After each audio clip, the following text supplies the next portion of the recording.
Hey guys, welcome to a new video. I'm Tim. In this video we're going to talk a bit about what should be your first coding project. I have 3 ideas, I got 2 minutes on the clock, so let's begin this video right now.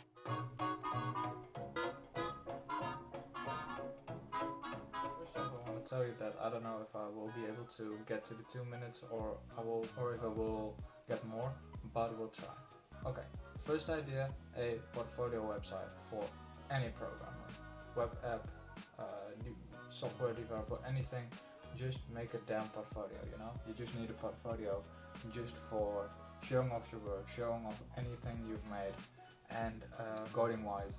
And also, maybe if you are a photographer and a coder, you could link your Instagram on the webpage. But with that said, let's go on to the second project, which is a bit more difficult, but you will learn a lot from it, which is a tic-tac-toe on O's program. Random, maybe?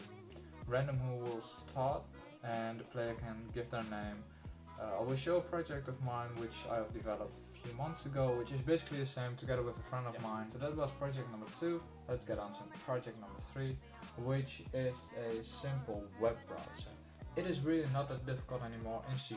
Yes, it's a dying language, but in C# you can have a really simple, basic web browser. Make yourself a few tabs, few optimizations maybe. I've made it myself. It was really bad from my perspective, but I will how to make a basic web browser on your own. So if you want to see that, thumbs up, leave a comment with hashtag web browser or any with these projects. If you want to see a series on this, leave an hashtag with the project number and the name maybe. So with that said, guys, leave a like, subscribe, comment down below, share this video, and I will see you next time. Bye